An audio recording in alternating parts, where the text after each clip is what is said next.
गई है। दरअसल एक अफवाह ने कर्नाटक के प्रसिद्ध धर्मस्थला मंदिर को अनैतिक कार्यों का अड्डा बना दिया था, ऐसा दावा किया गया था।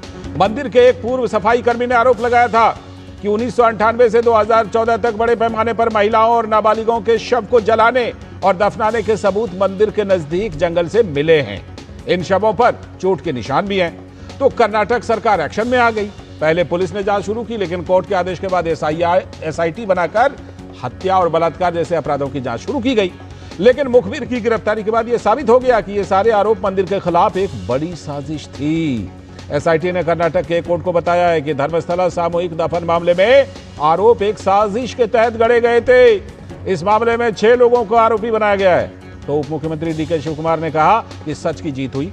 एसआईटी ने अपनी प्रारंभिक रिपोर्ट में कहा है कि धर्मस्थला सामूहिक दफन मामले में आरोप एक साजिश के तहत लगाए गए थे। इस मामले में धर्मस्थल प्रबंधन को क्लीन चिट दे दी गई है और एसआईटी ने आरोपियों के नाम भी बताए हैं। चिनैया महेश शेट्टी, तिमरोड़ी गिरीश भट्टनावर, जयंत विठल गौड़ा, सुजाता भट्ट। कर्नाटक में धर्मस्थला मामले को लेकर राजनीति तेज हो गई थी उस समय और भाजपा ने राज्य की कांग्रेस सरकार से मांग की कि जांच राष्ट्रीय जांच एजेंसी एनआईए को सौंपी जाए ताकि उन साजिशकर्ताओं और विदेशी ताकतों का पर्दाफाश हो सके जो इस पूरे विवाद के पीछे बताए जा रहे हैं। भाजपा का आरोप था कि यह सिर्फ एक व्यक्ति की शिकायत नहीं बल्कि एक बड़ी साजिश है जिसका मकसद धर्मस्थला मंदिर और हिंदू भावनाओं को निशाना बनाना है। भाजपा ने आरोप भी लगाया कि मंदिर को बदनाम करने के पीछे विदेशी ताकतों का हाथ है। कर्नाटक भाजपा के अध्यक्ष बीवाई विजयेंद्र ने भी कहा कि धर्मस्थला को बदनाम करने की एक गहरी साजिश रची गई थी जिसके पीछे विदेशी ताकतों की भूमिका को नजरअंदाज नहीं किया जा सकता। सीधे ज्योति से जुड़ते हैं, हमारी संवाददाता ज्योति नहीं जुड़ पाई हैं अभी। सीधे अपने सलाहकार संपादक विनोद मिश्र जी से जुड़ते हैं जो कि हमारे साथ यहीं पर स्टूडियो में मौजूद है। विनोद जी, हमने तो इस पर पहले स्टोरी की थी, आपको याद होगा, हमने इस पर बहुत डिटेल रिपोर्ट दिखाई थी और उसी समय बड़ा अटपटा सा लग रहा था। अब देखिए ये पूरी सच्चाई सामने आ गई कि कोई गहरी साजिश थी। क्या इसमें विदेश का भी कोई एंगल लग रहा है आपको? लाल जी, एंगल उसमें तो बीजेपी के लोग चाहे उसके बाद अपना रिएक्शन दे रहे हैं, लेकिन हम लोग एक आम जनता के रूप में इस चीज को कैसे देखते हैं ये सवाल है।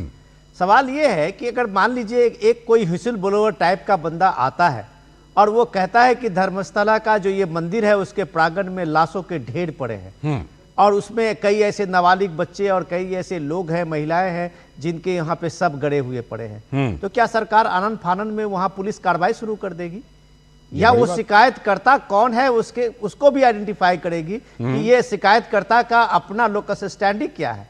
वो बंदा वो खुद उसमें एक सफाई कर्मी का काम कर चुका था जी। और वो जो ट्रस्टी है उस ट्रस्टी के खिलाफ में ये सारे के सारे एक आरोप का ये पूरी कहानी वो कई बार बना भी चुका था।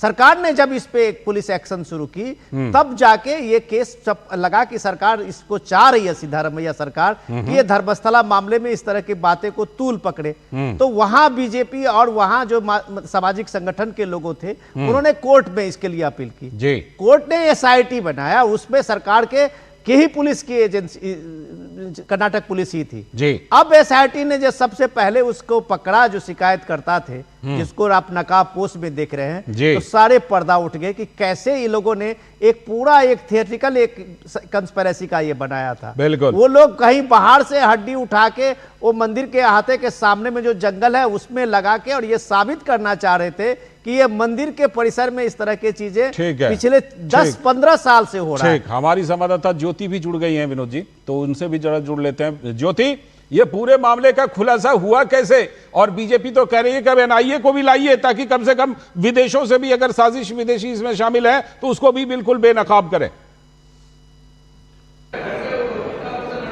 जी ज्योति, आवाज आ रही है?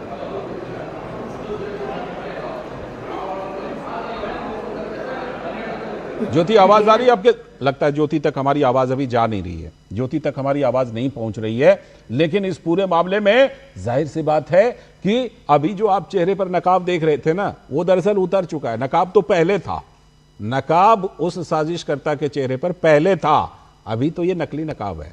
अब तो वो उजागर हो चुका है, बेपर्दा हो चुका है। इस मामले में आगे जो कुछ होगा हम इस पर आपको अपडेट करते रहेंगे, क्योंकि बीजेपी ने कहा कि इसमें और जांच की जरूरत है, एनआईए को लाया जाए जांच के लिए।